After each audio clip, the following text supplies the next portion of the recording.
Good morning. ഇന്നൊരു അവധി ദിവസമാണ്. അതുകൊണ്ട് തന്നെ 6 മണി വരെ കിടന്നുറങ്ങി. ഇപ്പോൾ എഴുന്നേൽക്കുമ്പോഴേക്കും നല്ല മഴയാണ്.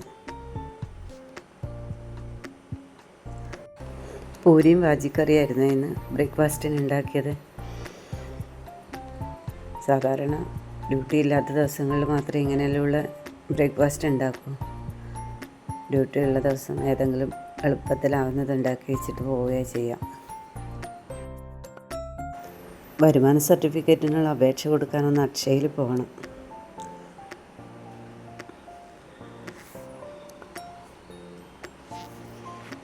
ഏകദേശം 10 മണിയായി. നമുക്ക് അക്ഷയയിൽ പോകാൻ വേണ്ടി റെഡിയാവാം.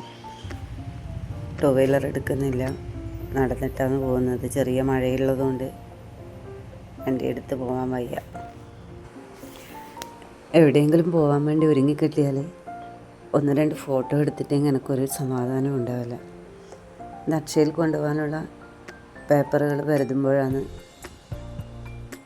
എൻ്റെ അഡ്വൈസ് മെമ്മോയുടെ കവറ് കണ്ടത്. എപ്പം ഈ ഫയൽ തുറന്ന് എന്തെങ്കിലും എടുക്കുമ്പോഴും ഈ കവറ് കണ്ടാൽ ഞാൻ വെറുതെയെങ്കിലും ഇതൊന്ന് തുറന്ന് നോക്കും. ഒന്നിനുമല്ല, വെറുതെ ഒരു മനസ്സുഖം.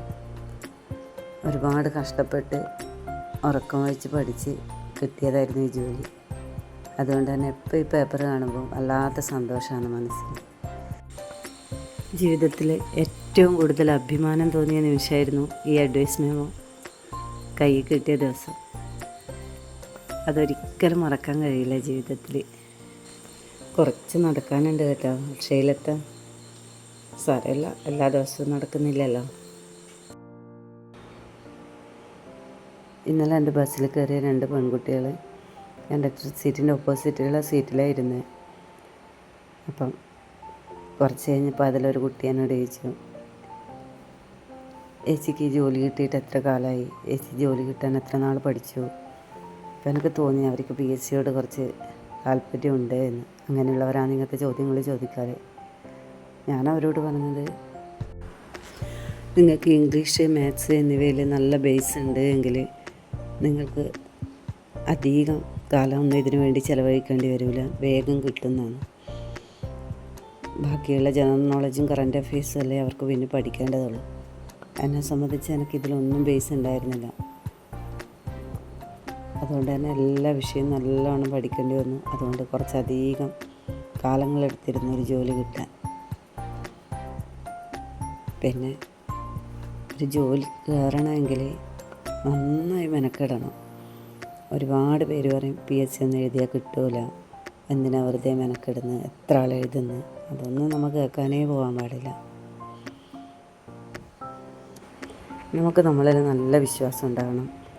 നമ്മൾ ഏതെല്ലാം മേഖലയിലാണ് പിറകോട്ടെന്ന് തിരിച്ചറിയണം. ആ ഭാഗം ഫോക്കസ് ചെയ്ത് നല്ലോണം പഠിക്കണം. ഓരോ എക്സാം എഴുതുമ്പോഴും പിറകോട്ടുള്ള വിഷയം കൂടുതൽ തറവാക്കി എഴുതാൻ പോകണം. ഒരു 2-3 എക്സാമൊക്കെ എഴുതുമ്പോഴേക്കും നമ്മൾ PSCയുടെ ട്രാക്കിലേക്ക് അങ്ങ് വരും. എവിടെയാണ് നമുക്ക്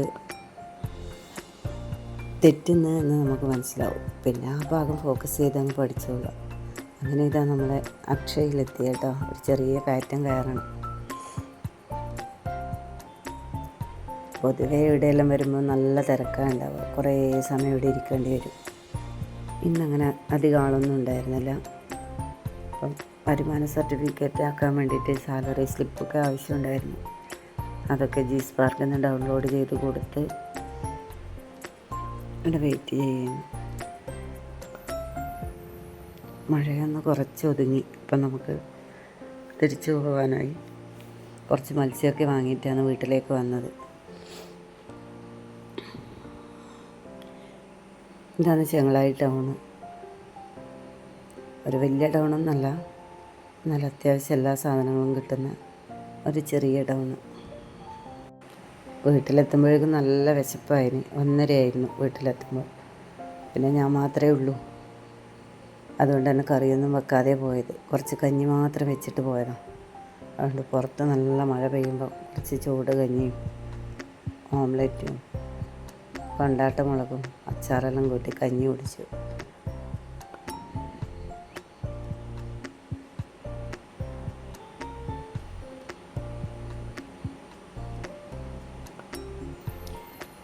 മഴക്കൊരു കുറവുമില്ല. കുട്ടികൾ വരുമ്പോഴേക്കും വീട്ടിലുള്ള ദിവസം എന്തെങ്കിലും ഉണ്ടാക്കി വെക്കണം. അതവർക്കും ഒരു സന്തോഷം, എനിക്കും ഒരു സന്തോഷം. ഇപ്പം ഞാൻ ഇന്ന് ഉണ്ടാക്കിയത് പഴംപൊരിയാണ്.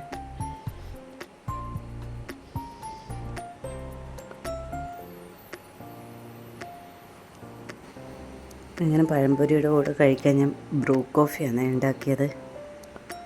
എല്ലാ ദിവസവും ചായ കുടിക്കുമ്പം ഇടയ്ക്ക് ഒരു ബ്രൂ കോഫിയെല്ലാം കുടിക്കുമ്പം അതൊരു ചേഞ്ച് തന്നെയാണ്. അങ്ങനെ ഇന്നത്തെ ഈ ദിവസവും കഴിഞ്ഞു. നാളെ രാവിലെ ഡ്യൂട്ടിക്ക് പോകണം. അപ്പോൾ എല്ലാവർക്കും എൻ്റെ കുഞ്ഞു വ്ളോഗ് ഇഷ്ടപ്പെട്ടുവെങ്കിൽ ഒന്ന് ലൈക്ക് ചെയ്യണേ. Thank you for watching.